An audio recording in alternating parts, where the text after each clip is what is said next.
જો પાંચમા ધોરણની નોટ છે, આ બધી નોટો એકદમ ફૂલ છે. જોઈને બધા તમે જોઈ બરાબર. આ આપણા છોકરા ભણે છે. આ શિક્ષકોની ભરતી નથી કરતી, એના લીધે આ આપણા બાળકો અહીંયા આ કોરા ચોપડા છે. શૈક્ષણિક વર્ષ અડધું પૂરું થયું, પરંતુ બાળકોની નોટો હજુ સુધી કોરીને કોરી જ. જો 3 ધોરણ અને માત્ર એક જ શિક્ષક ભણાવી રહ્યો હોત તો તેમને પૂરતું શિક્ષણ ક્યાંથી મળે? શિક્ષકો વારંવાર ભરતીની માંગ કરે છે તો પછી ભરતી કેમ નથી થતી? આ પ્રશ્નોને લઈને આજરોજ આમ આદમી પાર્ટી નર્મદા જિલ્લા પ્રમુખ નિરંજન વસાવા નર્મદા જિલ્લાના તિલકવાડા તાલુકાના જેસલપુર ગામ ખાતે પ્રાથમિક શાળાની મુલાકાતે ગયા. શાળાના દ્રશ્યો અને વિદ્યાર્થીઓની પરિસ્થિતિને જોઈને ત્યાં ઊભા દરેક વ્યક્તિ બાળકના ભવિષ્યને લઈને ચિંતામાં મુકાઈ ગયા છે. નર્મદા જિલ્લાના પ્રમુખ નિરંજન વસાવા નર્મદા જિલ્લાના તિલકવાડા તાલુકાના જેસલપુર ગામે પ્રાથમિક શાળાની મુલાકાતે ગયા, જેમાં બાળકો સાથે વાત કરતાં તેમણે જાણવા મળ્યું કે શૈક્ષણિક કાર્ય અડધું વર્ષ પૂરું થયું, પરંતુ આજ સુધી બાળકોની નોટોમાં એક લીટી પણ દોરાઈ નથી. આ મુદ્દે શિક્ષક સાથે વાત કરવામાં આવી તો શિક્ષકે કહ્યું કે દર 2 દિવસે અમારે મીટિંગ માટે બહાર જવાનું હોય છે. માત્ર 3 ધોરણની વચ્ચે એક જ શિક્ષક, તો પછી અમે બાળકોને સમય કેવી રીતના આપી શકીએ? શિક્ષકે વધુ જણાવતા કહ્યું કે શિક્ષકોની અછતને કારણે બાળકોને પૂરતું શિક્ષણ મળી શકતું નથી. વધુમાં શિક્ષકની માંગ અમે ગાંધીનગર ખાતે પણ કરી છે, પરંતુ નવા શિક્ષકોની ભરતી ના થતાં શિક્ષકોની ખોટ વિદ્યાર્થીઓના અશિક્ષિતનું કારણ બને છે. જ્યારે ભેગા હોય ત્યાં અને એકચ્યુઅલી અમારે 6 થી 8 માં અત્યારે 2 ક્લાસ છે, એટલે અમારે 6ઠું ને 8મું જોડે જ રહેશે. તો 6ઠું 8મું અમે અલગ અલગ રહેશે, કારણ કે એ સંખ્યા ઓછી છે. 7મામાં અમારે 20 છે, 6ઠ્ઠામાં અને 8મામાં 6ઠ્ઠામાં અમારે 10 અને 8મામાં 12 છે. એટલે એ છોકરાઓ અમે જોડે બેસે, એમ કરી 2 ક્લાસ. જ્યારે એક મેડમ રજા પર હોય તો અમે લોકો 1 જણ હોય તો જો ક્લાસ અલગ મૂકીએ તો એ લોકો તોફાન કરે, મસ્તી કરે, ધ્યાન દે. એટલે અમે લોકો એવી રીતે કરીએ કે 3 ક્લાસ જોડે બેસાડી દઈએ, જેને હું ભણાવતી હોય એને વચ્ચેના પાછમાં.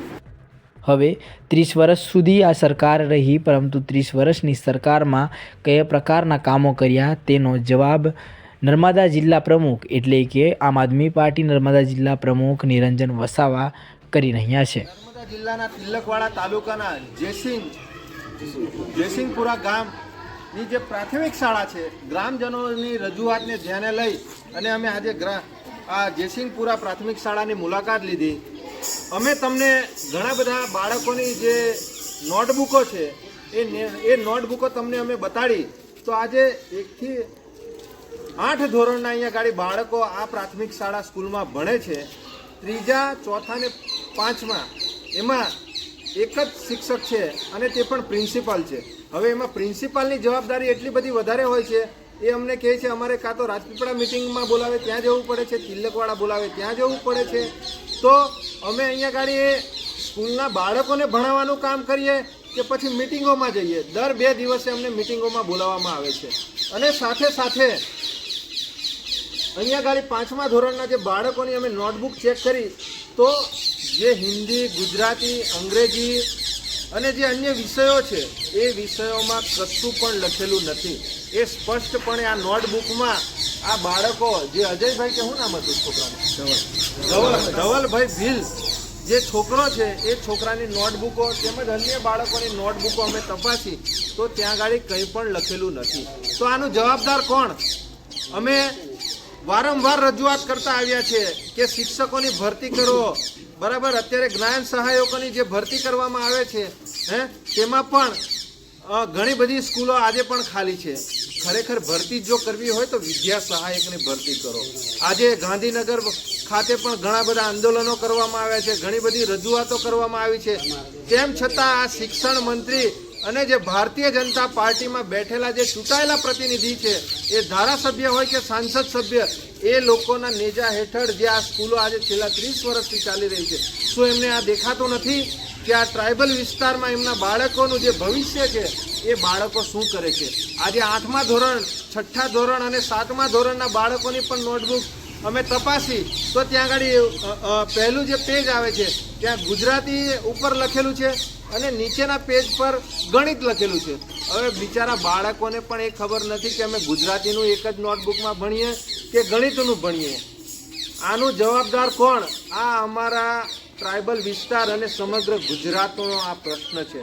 અમે આ સરકારને પૂછવા માંગીએ છીએ, અમે આ ભારતીય જનતા પાર્ટીના નેતાઓને પૂછવા માંગીએ છીએ કે 30 વર્ષથી તમારું આ ગુજરાતમાં અને સમગ્ર દેશમાં તમારું શાસન છે, પણ તેમ છતાં પણ આજે આ નર્મદા જિલ્લાની જ નહીં સમગ્ર ગુજરાતની અમે વાત કરી રહ્યા છીએ. આજે શિક્ષકોની કમીના કારણે આજે અમારા બાળકોનું ભવિષ્ય અહીંયા રૂંધાઈ રહ્યું છે.